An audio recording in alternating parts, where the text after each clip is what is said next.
Hi hello வணக்கம், welcome to Suganthi commerce club. இன்றைக்கி நம்ம பார்க்க போகிறது ஃபினான்ஷியல் அக்கௌண்டிங்கில் இருக்கக்கூடிய ஃபயர் இன்சூரன்ஸ். அதில் 5th சம்மை பார்க்க போகிறோம். ஓகேங்களா? ஸோ 5th சம்மில் என்ன பண்ணியிருக்காங்க அப்படின்னா அருணா அண்ட் கோ. ஸோ 1/4/2017 கொடுத்துருக்காங்க.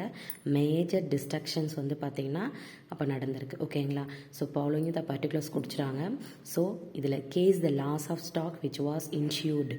ஸோ அவங்க வந்து இன்சூர் பண்ணதுலேருந்து லாஸ் ஆஃப் ஸ்டாக் எவ்வளோ அப்படின்றத கண்டுபிடிச்சி சொல்லணும்.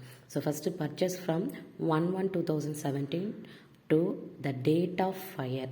ஸோ டேட் ஆஃப் ஃபயரில் அவங்க 2,10,000க்கு அவங்க என்ன பண்ணியிருக்காங்கன்னா பர்ச்சேஸ் பண்ணியிருக்காங்க. Sales 1/1/2017 to the date of the fire. So அதே டேட்டில் ஃபயரான அந்த டேட்டில் 3,20,000க்கு அவங்க என்ன பண்ணியிருக்காங்க சேல்ஸ் பண்ணியிருக்காங்க. Wages paid from 1/1/17 to the date of fire rupees 15,000 including wages of rupees 3,000 paid for installing a new machinery on 1/3/2017. So wages வந்து பே பண்ணியிருக்காங்க எப்போனா 1/1/2017. ஸோ 15,000 பண்ணியிருக்காங்க. ஓகேங்களா? அதில் including wages 3,000 paid. So machinery, அதாவது நியூ மிஷினரிக்கும் இதில் ஆட் ஆகிருக்கு 3,000. ஓகேங்களா? So closing stock on 31/12/2016 60,000. Carriage inward for the period from 1/1/2017 to 1/4/2017 rupees 5,000. Next carriage outward for the period from 1/1/2017 to 1/4/2017 7,000. Gross profit ratio வந்து பார்த்திங்கன்னா ஆன் சேல்ஸ்ன்னு கொடுத்துட்டாங்க இல்லையா? இதை வந்து நம்ம ஆன் சேல்ஸ்னால் சேல்ஸோட வேல்யூவிலேருந்து கிராஸ் ப்ராஃபிட் ரேஷியோவை கண்டுபிடிச்சிக்கணும். பட் ஆனால் லாஸ்ட்டு 3 இயர்ஸ்னுடைய கிராஸ் ப்ராஃபிட் ரேஷியோவை கொடுத்துருக்காங்க. 2014ஓடது, 15ஓடது, 16ஓடது. ஆனால் நம்மளோட சம்மு 17ஓடது. ஓகேங்களா? So value of goods salvage is 600. Policy amount for loss of stock due to fire rupees 32,000. Average class is applicable. So average class இதில் applicable. So நம்ம இதில் என்ன ப்ரிப்பேர் பண்ண போகிறோம் அப்படின்னா மெமோரண்டம் ஆஃப் ட்ரேடிங் அக்கௌண்ட்டை ப்ரிப்பேர் பண்ணணும். ஓகேங்களா?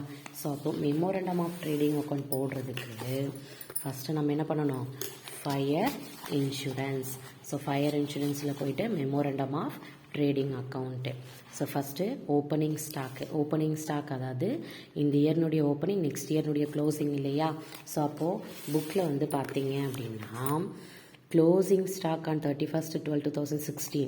ஸோ நம்ம போடுறது இங்கே வந்து 17ஓடது. இப்போ போன இயர்னுடைய க்ளோசிங் இந்த இயர்னுடைய ஓப்பனிங்காக மாறும் இல்லையா? அப்போ இந்த 60,000 மெமோரண்டத்தில் ஓப்பனிங் ஸ்டாக்கு 60,000. தென் பர்ச்சேஸ் வந்து பார்த்திங்கன்னா 2,10,000 கொடுத்துருக்காங்க. அதில் வேஜஸ் வந்து பார்த்திங்கன்னா 15,000 கொடுத்துருக்காங்க. Including the wages installing the new மிஷினரியோடைய வேஜஸும் இதில் இன்க்ளூட் ஆகிருக்கு. அப்போ நம்ம என்ன பண்ணணும் அப்படின்னா அதை லெஸ் பண்ணி காமிக்கணும். இந்த 15ல் 3,000 லெஸ் பண்ணி காமிக்கணும். ஓகேங்களா? நெக்ஸ்ட்டு கேரேஜ் இன்வர்ட் கொடுத்துருக்காங்க. ஸோ எவ்வளோனா 5,000 கொடுத்துருக்காங்க. அதையும் நம்ம எடுத்துக்குவோம். ஸோ இப்போ இங்கே வந்து பார்த்தீங்கன்னா அப்போ ஓப்பனிங் ஸ்டாக் 60,000, பர்ச்சேஸ் 2,10,000, வேஜஸ் 15. அதில் வேஜஸ் இன்ஸ்டாலிங் த வேஜஸ் கொடுத்துருந்தாங்க இல்லையா? Installing wages. ஸோ நியூ மிஷினரியோடது 3,000. அது லெஸ் 15ல் 3 போச்சுன்னா 12,000. கேரேஜ் இன்வர்டு 5,000 கொடுத்துருந்தாங்க. ஸோ இப்போ கிராஸ் ப்ராஃபிட் என்ன பண்ணாங்க அப்படின்னு பார்த்தீங்கன்னா gross profit ratio on sales for the last 3 years கொடுத்துட்டாங்க. இப்போ லாஸ்ட்டு 3 வருஷத்தோட கிராஸ் ப்ராஃபிட் ரேஷியோ கொடுத்துட்டு அது எதுலேருந்து எடுக்க சொல்லியிருக்காங்கன்னா ஆன் சேல்ஸு. ஓகேங்களா? ஸோ அப்போ இங்கே சேல்ஸ் வந்து பார்த்தீங்க அப்படின்னா ஆல்ரெடி சேல்ஸோட வேல்யூ 3,20,000 கொடுத்துட்டாங்க. 1/1/17 அந்த டேட்டில் எவ்வளோ பண்ணியிருக்காங்கன்னா 3,20,000. ஸோ அதிலேருந்து தான் நம்ம என்ன பண்ண போகிறோம்? கிராஸ் ப்ராஃபிட் ரேஷியோவை கண்டுபிடிக்கணும். பட் ஆனால் இவங்க கொடுத்துருக்கிறது 14, 15 அண்ட் 16ஓடது. ஆனால் நமக்கு தேவை 2017ஓட கிராஸ் ப்ராஃபிட். ஓகேங்களா? ஆனால் 17ஓட கிராஸ் ப்ராஃபிட் இங்கே கொடுக்கல. அப்போ நம்ம என்ன பண்ணுவோம் அப்படின்னா 2014ஓடது 20 + 25 + 24 இது எல்லாத்தையும் ஆட் பண்ணி 3ஆல் டிவைட் பண்ணோம். ஸோ டிவைட் பண்ணோம் அப்படின்னா ஏன்னா 3 வருஷம் இல்லையா, இப்போ 3 இயர்ஸ்னுடைய கிராஸ் ப்ராஃபிட் ரேஷியோவை ஆட் பண்ணி 3 இயர்ஸு, ஸோ அதால் டிவைட் பண்ணோம் அப்படின்னா 23%. ஓகேங்களா, ஏன்னா நமக்கு பர்சன்டேஜ் தான் தேவை. அப்போ சேல்ஸோட வேல்யூ 3,20,000 இன்ட்டு 23% போட்டோம் அப்படின்னா 73,600. ஓகேங்களா, ஸோ அடுத்தது நம்ம சேல்ஸோட வேல்யூ 3,20,000. ஓகேங்களா, ஸோ இப்போது டெபிட் பேலன்ஸ் அண்ட் க்ரெடிட் பேலன்ஸை நம்ம ஆட் பண்ண போகிறோம். ஸோ ஆட் பண்ணோம் அப்படின்னா 3,60,600. ஸோ இதோட நம்ம லெஸ் பண்ணும்போது stock on the date of fire எவ்வளோ கிடைக்குதுன்னா 40,600 நமக்கு கிடைக்குது. இதில் நம்ம ஸ்டேட்மெண்ட் ஆஃப் கிளைம் வேணும் இல்லையா, ஸோ அப்போ statement of claim stock on the date of fire எவ்வளோ கண்டுபிடிச்சோம் 40,600. ஸோ சால்வேஜ் வேல்யூ வந்து பார்த்தீங்க அப்படின்னா அவங்க குட் சால்வேஜ்டு 600 கொடுத்துருந்தாங்க. ஸோ அந்த 600 நம்ம இதில் லெஸ் பண்ணணும். ஓகேங்களா, ஸோ அப்போ லெஸ் பண்ணோம் அப்படின்னா ஸ்டாக் டெஸ்ட்ராய்டு, அதாவது எவ்வளோ ஆயிருக்குன்னா 40,000 ஆயிருக்கு. ஓகேங்களா, நெக்ஸ்ட்டு ஆவரேஜ் கிளாஸ் வந்து அப்ளிகபிள்னு அவங்க சொல்லிட்டாங்க.